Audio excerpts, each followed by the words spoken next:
Certo dia, o rei saiu do seu palácio para caçar na floresta em que rodeava o lago Dal.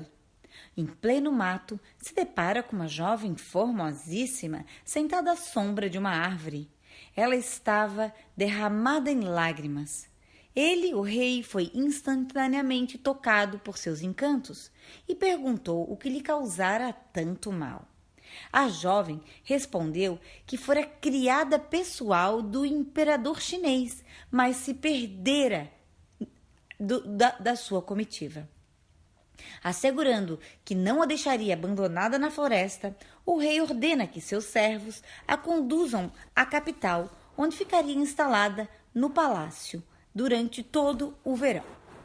Lá, entre fontes, flores e árvores, o rei e a beldade viveram juntos em requebros sem fim.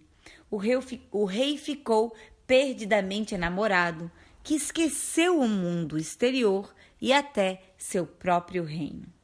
Algum tempo depois, os criados mandaram recolher a água sagrada do lago ao norte de onde moravam, e ali vagueava nas imediações do jardim.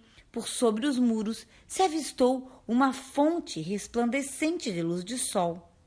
Esquecendo-se que não poderia entrar naquele jardim mais apreciado de tamanha beleza, este criado acaba entrando pelo muro e cai dentro do jardim. Nunca havia sonhado com um lugar tão maravilhoso. Horas e horas passeou por ali, até que, exausto, deitou-se e acabou adormecendo. Foi então que o rei se dá conta daquele estranho dormindo ali, nos jardins do seu palácio.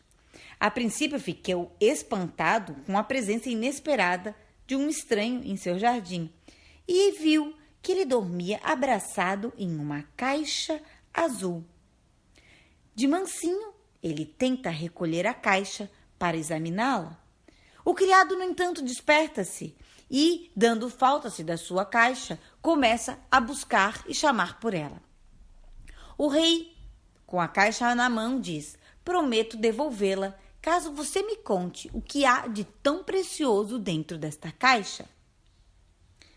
O criado, então, diz que morava longe, muito longe, e que todos os anos precisava de uma jarra cheia de água para matar sua sede.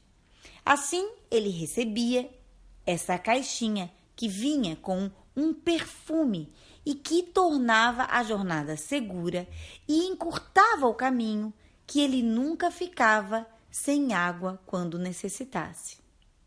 Logo que o criado menciona as propriedades desse perfume divino, o rei percebe que ele deve ser um homem extremamente poderoso e resolve chamá-lo à sua presença. Pediu então ao criado que voltasse para o seu senhor, se informasse de tudo o que era necessário para que o rei pudesse ficar com aquela caixa e só devolveria no caso que um dia alguém viesse pedir por ela. O criado então deve voltar ao lugar onde morava, sem o auxílio mágico da caixa azul, e ao longo dessa jornada leva 2 anos e meio. Quando chega até o seu senhor, encontrou-o furioso, mas, como o rei já havia prometido, ele se viu forçado a mandar o caminho de volta, passando-se mais 5 anos para explicar o que seria daquela caixa. Finalmente, quando chega criado e o senhor ao palácio do rei, é recebido com honras e respeito. Mas encontrou ali um rei sofrido e perguntou o que podia fazer para ajudá-lo. O rei diz que vivia com uma inconstância interna, uma angústia, um sofredor interno. Pergunta então o senhor se não havia pelo palácio uma mulher que ali era estranha. O rei então diz que sim, que conta a história daquela formosa criada do imperador que havia se perdido na floresta.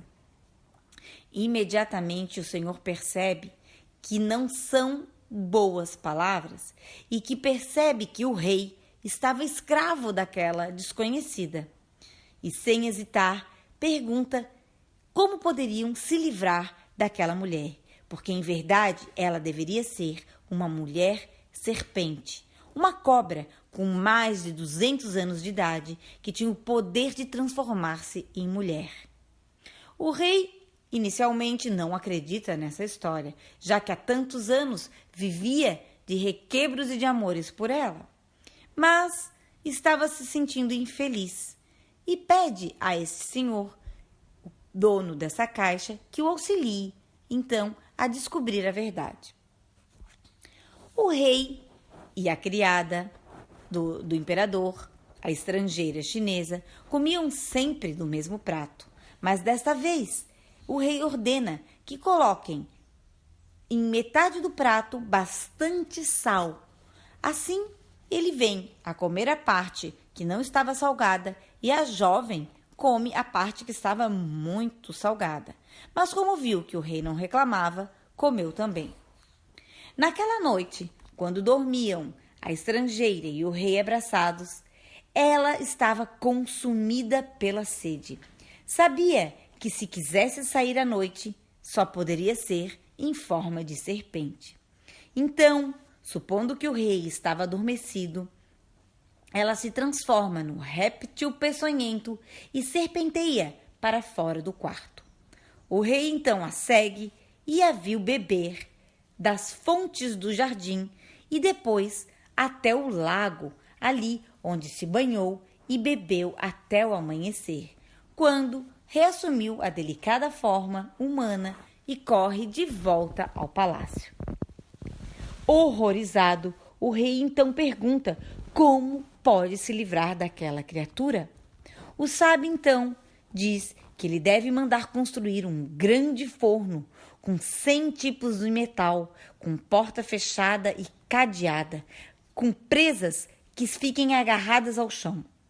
Quando estiver tudo pronto, mandaremos a criada estrangeira para dentro do forno.